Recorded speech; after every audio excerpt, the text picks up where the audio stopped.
Tally का जो दूसरा क्लास हम लोग का है आज, बेसिक अकाउंटिंग टर्मिनोलॉजी। आज हम लोग दूसरा क्लास कर रहे हैं जिसमें कैश ट्रांजेक्शन। कैश का मतलब होता है नगद। कैश का मतलब होता है नगद। कैश ट्रांजेक्शन क्या है? A business transaction in which cash is paid और received immediately is a cash transaction. ऐसा ट्रांजेक्शन जब हम सामान खरीदते या बेचते हैं तो पैसा उसी वक्त लिया या दिया जाता है, उसको बोलते हैं कैश ट्रांजेक्शन। जब हम सामान खरीदते हैं और उसी वक्त उसका पैसा दे देते हैं और सामान ले लेते हैं, वो जो ट्रांजेक्शन होता है उसको हम लोग बोलते हैं कैश ट्रांजेक्शन। हम दुकानदार के पास गए, पैसा दिए और सामान ले लिए, ट्रांजेक्शन हुआ। कौन सा ट्रांजेक्शन है? Cash transaction. उसके बाद है क्रेडिट ट्रांजेक्शन। क्रेडिट का मतलब होता है ऑन क्रेडिट, उधार। A credit transaction is one in which cash is not paid और रिसीव्ड। एक ऐसा ट्रांजेक्शन ना हम कैश पेड करते हैं, ना रिसीव, ना देते हैं ना लेते हैं इमीडिएटली उस वक्त। Eight the time of transaction, transaction के समय जब खरीदारी करते हैं उस वक्त ना पैसा देते हैं ना लेते हैं at the time of transaction, but it is paid और received at a later date. लेकिन बाद में जरूर लेते या देते हैं। मतलब कहने का है कि क्रेडिट ट्रांजेक्शन वो ट्रांजेक्शन है कि जब हम सामान खरीदते हैं या बेचते हैं उस वक्त ना पैसा लेते हैं ना देते हैं, बाद में जरूर लेते देते हैं, उसी ट्रांजेक्शन को बोलते हैं क्रेडिट ट्रांजेक्शन। कैश ट्रांजेक्शन नगद, सामान लिए पैसा दिए।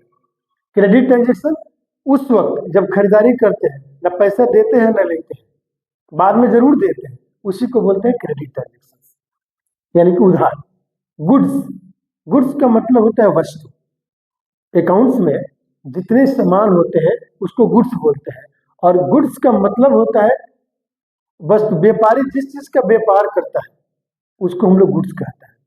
अगर हम मोबाइल का दुकान किए हैं तो मोबाइल हमारे लिए क्या है? गुड्स है। हम चावल दाल की दुकान किए तो चावल दाल क्या है? गुड्स है। यानी कि व्यापारी जिस चीज का व्यापार करता है उसको गुड्स कहते हैं। परचेज एंड सेल, परचेज का मतलब होता है खरीदना और सेल का मतलब होता है बेचना। लेकिन अकाउंटेंसी में परचेज कब होगा और सेल कब होगा? कि जिस चीज को बेचने के लिए खरीदा जाए उसी को परचेज कहेंगे। सेल वही होगा जिसका हम बिजनेस किया है।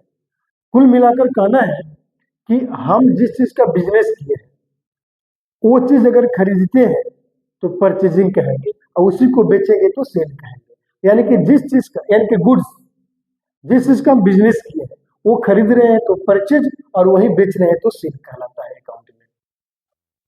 तो देखते हैं परचेज रिटर्न्स। परचेज रिटर्न्स का मतलब होता है कि खरीदा हुआ सामान को फिर वापस करना। खरीदा हुआ सामान को फिर वापस करना वो कहलाता है परचेज रिटर्न। एक होता है सेल्स रिटर्न, बिका हुआ सामान फिर वापस आना। मान लीजिए कि हम बिजनेस किए हैं, हम दुकानदार हैं, हम भी तो कहीं से सामान खरीद कर लाते हैं, तो हम जहां से खरीद कर लाए हैं अब फिर उसको रिटर्न कर रहे हैं, उसको बोलेंगे परचेज रिटर्न। और हमारे यहाँ से कस्टमर लेके गया और फिर वो हमको वापस कर रहा है सामान, तो उसको बोलेंगे सेल्स रिटर्न। तो एक होता है परचेज रिटर्न और एक होता है sales return.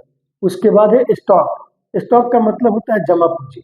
It means unsold good, unsold goods, यानी कि जो वस्तु अभी बिका नहीं है, जो हमारे गोदाम में पड़ा है, हमारे दुकान में पड़ा है, उसको बोलते हैं स्टॉक। और स्टॉक दो तरह से होता है, एक ओपनिंग स्टॉक और एक क्लोजिंग स्टॉक। नाम से ही पता चल रहा है कि ओपनिंग स्टॉक जब ओपन किया जाता है बिजनेस, और क्लोजिंग जब बंद किया जाता है। यानी कि हम लोग के लिए नया साल 1 जनवरी को शुरू होगा और 31 दिसंबर को खत्म होता है। 1 जनवरी को शुरू होता है और 31 दिसंबर को खत्म होता है। जबकि कंपनी का, बैंकिंग का जो नया साल होता है उसको बोलते हैं फाइनेंशियल ईयर, यानी कि वित्तीय वर्ष बोलते हैं, जो 1 अप्रैल को शुरू होता है और 31 मार्च को जाकर खत्म होता है। अब 1 अप्रैल को शुरू होगा और 31 मार्च को खत्म होगा। अभी हम लोग का चल रहा है अक्टूबर, और अक्टूबर में हम बिजनेस शुरुआत किए आज के डेट में, 30 अक्टूबर के डेट में। तो आज हमने जो बिजनेस शुरुआत किया, तो मान लीजिए कि आज का हमारा बिजनेस का जो शुरुआत है 5 लाख से, हमने 5 लाख से बिजनेस का शुरुआत किया 31 अक्टूबर 2025। अब ये 5 लाख हमारे लिए ओपनिंग स्टॉक हुआ, ओपनिंग स्टॉक। और 31 मार्च को अगला साल 26 में 31 मार्च को शाम को 5 बजे तक उसका हिसाब किताब किया जाएगा। तो 31 मार्च को ये 5 लाख का बिजनेस मेरा बढ़कर और हो गया 7 लाख का, 7 लाख का हो गया। तो 31 मार्च 2026 को शाम को 5 बजे हम अपना बिजनेस को क्लोज करेंगे, वो साल बंद होगा। तो वो मेरा बिजनेस हो गया कितना, 7 लाख का। तो ये हो जाएगा अब हमारा क्लोजिंग स्टॉक। और फिर एक दिन के बाद, रात भर के बाद, अगला दिन से 1 अप्रैल 2026 और 27 का सेशन शुरू होगा। तो यहाँ जो क्लोजिंग हुआ है यही अगले दिन फिर अगले साल के लिए ये हमारे लिए ओपनिंग हो जाएगा। यानी कि 31 मार्च को जो क्लोजिंग होता है 1 अप्रैल को वही हमारा क्या हो जाएगा, ओपनिंग हो जाता है। तो यही होता है हमारा ओपनिंग स्टॉक और क्लोजिंग स्टॉक। उसके बाद देखते हैं डेबिटर। डेबिटर का मतलब होता है कर्जदार, जो कर्जा लेता है, जो पैसा लेता है उसको बोलते हैं हम लोग डेबिटर। और क्रेडिटर का मतलब होता है जो कर्जा देता है। मान लीजिए हमने आपको 5,000 रुपया दिया, तो हम अपने खाते में आपका नाम कहाँ डालेंगे, डेबिटर के रूप में, और आप अपने खाते में मेरा नाम कहाँ डालिएगा, क्रेडिटर के रूप में। जो कर्जा देता है वो क्रेडिटर और जो लेता है वो डेबिटर कहलाता है। उसके बाद debt, DEBT, the money due from a debtor. कर्जदार के द्वारा जो पैसा बकाया है, ड्यू है, उसको बोलते हैं डेट, कर्ज। बैड डेट, खराब कर्ज।